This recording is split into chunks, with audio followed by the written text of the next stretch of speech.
थेट हातकणंगले लोकसभा मतदारसंघात आणि जयसिंगपूर मधल्या सर्वसामान्य मतदारांशी संवाद साधल्यानंतर आपण आहोत हातकणंगले लोकसभा मतदारसंघात पुन्हा एकदा माझ्या शोच्या चौकटीत। आपण जर पाहिलं तर महाविकास आघाडीकडनं आहे सत्यजित पाटील शिरूरकर, महायुतीकडनं आहेत धैर्यशील माने आणि त्याचबरोबर स्वाभिमानी शेतकरी संघटनेकडनं आहेत ते राजू शेट्टी। आणि या सगळ्या लढतीत वंचितचा देखील उमेदवार जो आहे बीडी पाटील हा देखील एक महत्वाचा फॅक्टर ठरू शकतो। त्यामुळे आपण आपल्या चर्चेला सुरुवात करतोय। हातकणंगले लोकसभा मतदारसंघ तसा बघायला गेला तर कृष्णा पंचगंगेच्या काठी असणाऱ्या ऊसपट्ट्याचा सगळ्यात मोठा भाग म्हणून हातकणंगले लोकसभा मतदारसंघाला ओळखलं जातं। चला आपण सुरुवात करूया मंडळी। आपण आपली ऊर्जा घोषणा देण्यापेक्षा बोलण्यात घालूया, ठीक आहे। मी पहिला प्रश्न जो आहे तो अर्थात राजू शेट्टी समर्थकांना विचारतोय की का आम्ही तुमच्या उमेदवाराला निवडून दिलं पाहिजे। 45 सेकंद। हातकणंगले लोकसभा मतदारसंघामध्ये प्रचंड असं ऊसाचा पट्टा आहे, दुधाचा पट्टा आहे। त्या ठिकाणी ग्रामीण अर्थकारण मजबूत करायचं काम आदरणीय राजू शेट्टी साहेबांनी केलेलं आहे आणि त्या ग्रामीण अर्थकारणावरतीच त्या ठिकाणी या मतदारसंघातले जे शहरवासी आहेत किंवा नागरी वस्ती आहे त्याचा व्यापार धंदा त्या ठिकाणी चालतो। त्याचबरोबर आदरणीय राजू शेट्टी साहेबांनी त्या ठिकाणी टप योजनेच्या माध्यमातून या इचलकरंजीच्या वस्त्रोद्योगासाठी सुद्धा भरपूर अशा पद्धतीने मदत केलेली आहे। त्याचबरोबर इचलकरंजीच्या पाण्याच्या प्रश्नावरती 124 बोरवेल मारलेले आहेत आणि दुसरं म्हणजे शेतकरी आणि शहर अशा पद्धतीनं जे काय पाण्याच्या प्रश्नावरती त्याच्यामध्ये उत्तम अशा पद्धतीचा समन्वय साधू शकतात आणि पाण्याचा प्रश्न इचलकरंजीच्या बांधवांना घेऊन ग्रामीण भागातील शेतकरी संघटनेची शक्ती घेऊन पाण्याचा प्रश्न त्या ठिकाणी निश्चितपणे सोडू शकतात। म्हणून राजू शेट्टी साहेबांना त्या ठिकाणी विजयी होण्याचं त्या ठिकाणी निश्चितपणे खात्री आहे। ठीक आहे। चला मी तुमच्याकडे येतो की का धैर्यशील माने यांना पुन्हा एकदा म्हणजे विद्यमान खासदारांना पुन्हा एकदा निवडून द्यावं। शेतकऱ्यांच्या प्रश्नासाठी फक्त आम्ही घोषणा करत नाही। सन्माननीय धैर्यशीलदादा माने यांनी लोकसभेमध्ये 250 रुपयाची FRP पहिल्यांदा वाढवून आणली। फक्त घोषणा करत नाही, ती अंमलबजावणी केलेली आहे। दुसरा विषय असेल नदी प्रदूषणासंदर्भातचा जो इचलकरंजीचा मेन विषय आहे, नदी प्रवाहित करण्यासाठी आणि प्रदूषण रोखण्यासाठी 550 कोटी रुपयाचा निधी एकनाथ शिंदेंनी दिलेला आहे। तिसरा ज्या वस्त्रोद्योगासाठी लाईट बिलचा विषय आहे, लाईट बिलमध्ये आपल्या साध्या मागासाठी आणि आपल्या ह्याच्यासाठी दोन्हीसाठी आपल्याला 20 दिला सवलत धैर्यशीलदादांनी दिलेले आहे। म्हणजे वस्त्रोद्योग असू देत, शेती असू देत, नदी प्रवाहित असू देत, नाहीतर युवकांच्यासाठी 5 MIDCच्या जे नवीन युवा उद्योजक आहेत त्यांच्यासाठी जे बेरोजगारीचा प्रश्न आहे त्यासाठी मतदारसंघामध्ये 5 MIDCच्या दादांनी मंजूर करून आणलेले आहेत। ह्यासाठी म्हणजे सगळ्या प्रश्नांना घेऊन जाणारा असा हा लाडका खासदार धैर्यशील माने दुसऱ्यांदा निवडून 100% येणार आहे। बरं ठीक आहे, चला मी तुमच्याकडे येतो। यंदा या लढतीमध्ये सत्यजित पाटील यांच्या प्रवेशामुळे आणखीन एक मोठी रंजक वाढलेली आहे। का तुमच्या उमेदवाराला आम्ही निवडून द्यावं। 45 सेकंद। कारण या 10 वर्षाच्या कालावधीत दोन्ही उमेदवारांना म्हणजे राजू शेट्टींना आणि धैर्यशील मानेंना या जनतेनं संधी त्या ठिकाणी दिलेली आहे। 10 वर्ष राजू शेट्टीने संधी मिळालेली, त्यांनी केलेलं काम त्यांच्या गेल्या निवडणुकीच्या पराभवात त्या ठिकाणी दिसतं। 5 वर्षाच्या कालावधीत धैर्यशील मानेंनी घोषणाच्या पलीकडे 1% सुद्धा त्या ठिकाणी काम केलेलं नाही। या इचलकरंजी शहरामध्ये महाराष्ट्रात वस्त्रोद्योगाच्या बाबतीत पाहिलं गेलं, ज्या काँग्रेसच्या काळात प्रोत्साहनात्मक योजना या ठिकाणी होत्या त्या 100% या ठिकाणी या भाजप सरकारनं त्या ठिकाणी बंद केलेल्या आहेत। आज यंत्रमाग नवीन व्यवसाय चालू करायचा म्हटलं तर एवढं त्या ठिकाणी गुंतवणूक करणं 100% त्या ठिकाणी आहे। या इचलकरंजी शहराला पाण्याचा जो प्रश्न आहे तो पाण्याचा जो प्रश्न आहे तो अत्यंत 10 वर्षाच्या कालापासून त्या ठिकाणी प्रलंबित आहे। परंतु हा प्रश्न ज्यावेळेला महाविकास आघाडीचं सरकार होतं त्याला आम्ही मंजूर करून आणलेला, परंतु ह्या ठिकाणी असणारे पालकमंत्र्यांनी त्या ठिकाणी स्वतःच्या स्वार्थासाठी त्या ठिकाणी त्या पाण्याला प्रश्नाला खो गाठलाय आणि या इचलकरंजी शहराला आज पाण्यापासून वंचित त्या ठिकाणी झालंय। आणि हे सगळं श्रेय काय पाण्याला थांबवण्याचं या ठिकाणी भारतीय जनता पक्ष आणि त्यांच्या सगळ्या सहकारी मित्रांसाठी यासाठी सत्यजित पाटील शिरूरकरांना निवडून द्यावं असं नक्की त्या ठिकाणी। बरं ठीक आहे, मी पुढे येतो। आपल्या बरोबर आहेत लोकराज्य जनता पार्टी, त्यांचे देखील उमेदवार या ठिकाणी निवडणुकीत उभे आहेत। का आम्ही तुमच्या उमेदवाराला निवडून द्यावं। लोकराज्य जनता पार्टी फुलेशाहू आंबेडकर विचारधारेनं काम करणारी कोल्हापूर जिल्ह्यातून सुरू झालेली पार्टी आहे आणि या पक्षाच्या वतीनं आम्ही सर्वसामान्य उमेदवार धनाजी गुरव यांना उभा केलेला आहे। आता बघतोय सत्तेच्या मागे सगळे पक्ष लागलेले आहेत। निवडून येणारे सुद्धा 5 वर्ष त्या पक्षात राहत नाहीत अशी परिस्थिती आहे.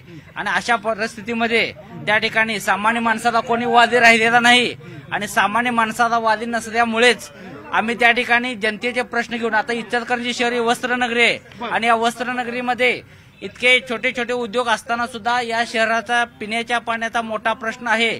तो प्रश्न सोडवण्यामध्ये राजकीय त्या ठिकाणी इच्छाशक्ती कमी पडते आणि त्यामुळं आमचा पक्ष इचलकरंजी शहराला शुद्ध पाणी मिळावं आणि हातकणंगले लोकसभा मतदारसंघ हा आदर्श व्हावा या भूमिकेतून सामान्य कार्यकर्त्यांना सोबत घेऊन आम्ही या ठिकाणी उतरलेलो आहोत. मंडळी, एकेकाळचा हा काँग्रेसचा बालेकिल्ला मांडला जायचा, पण त्यानंतर आपण जर पाहिलं राजू शेट्टी 2 टर्म इथे खासदार होते.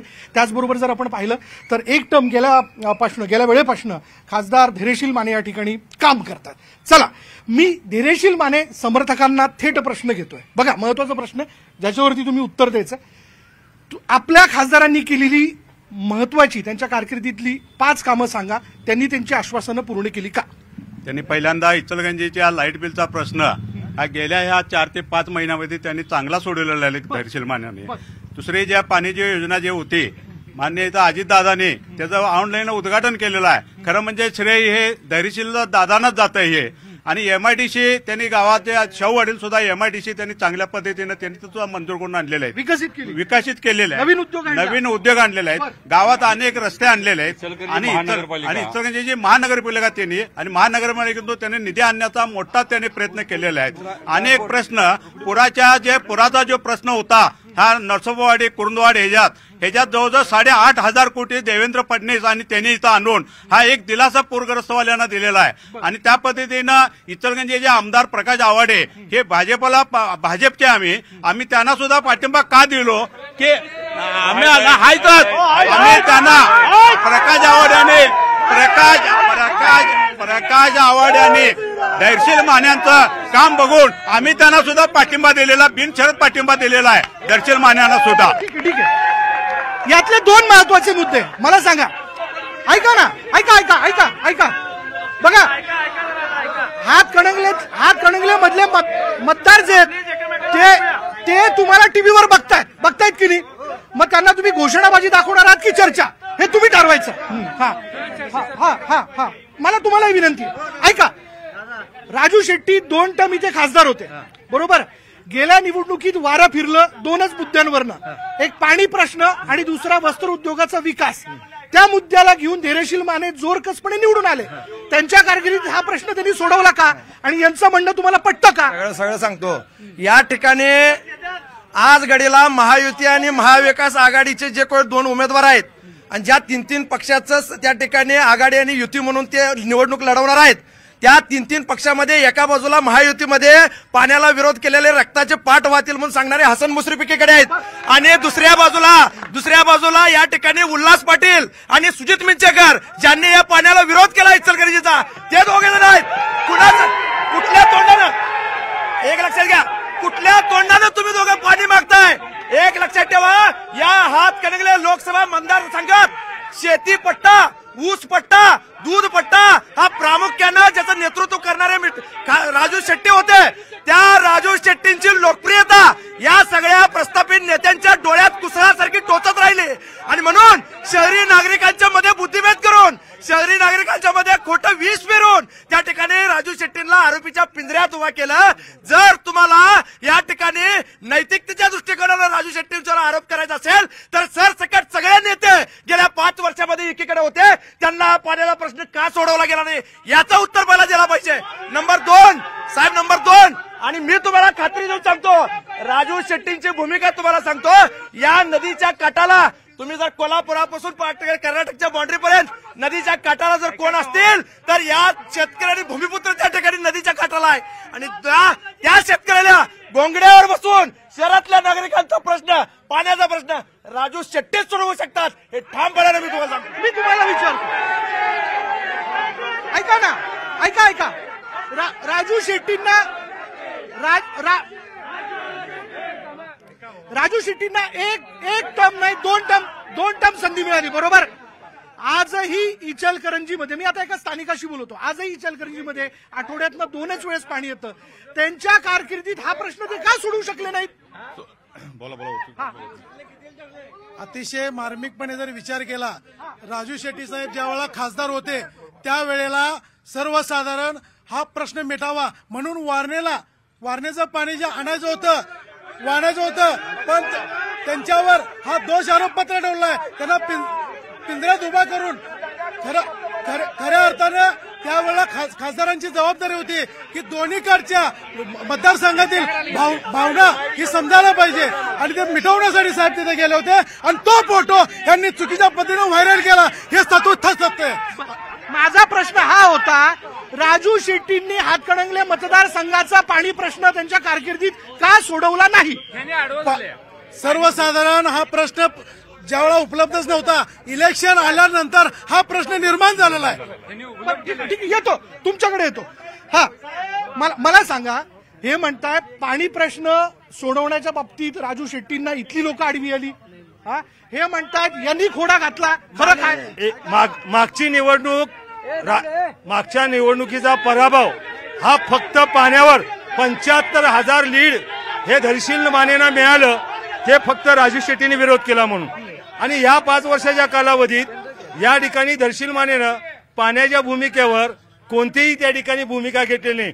ज्या वेळेला रक्तपाताची भूमिका ज्या वेळेला झाली तर या इचलकरंजी शहराच्या एक खासदार म्हणून ज्या 75,000चं लीड मिळालं होतं त्या संदर्भातलं धोरण जेवढं आक्रमक पाहिजे होतं तेवढं नव्हतं. लाचारीगत त्या ठिकाणी धैर्यशील माने शांत मुख्यमंत्र्यांच्या समोर त्या ठिकाणी बसलेला ह्याचा साक्षीदार मी आहे.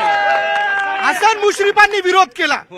त्या कागलच्या सगळ्या भारतीय जनता पक्ष असतील तिथल्या सगळ्या पक्षाच्या लोकांनी विरोध केला, परंतु आमच्या सगळ्या पक्षाच्या लोकांनी म्हणालो मी, माझी मत आहे की या इचलकरंजी शहरातल्या खासदार प्रतिनिधित्व म्हणून यांची जबाबदारी होती, आमदारांची जबाबदारी होती. या खासदारांनी आमदारांनी 1% सुद्धा त्या ठिकाणी प्रयत्न केला नाही. या ठिकाणी प्रामुख्यानं त्यांच्यामुळे या ठिकाणी मागं पडलोय आपण. ठीक आहे, स्थानिक आहे. येतो, तुमच्याकडे येतो.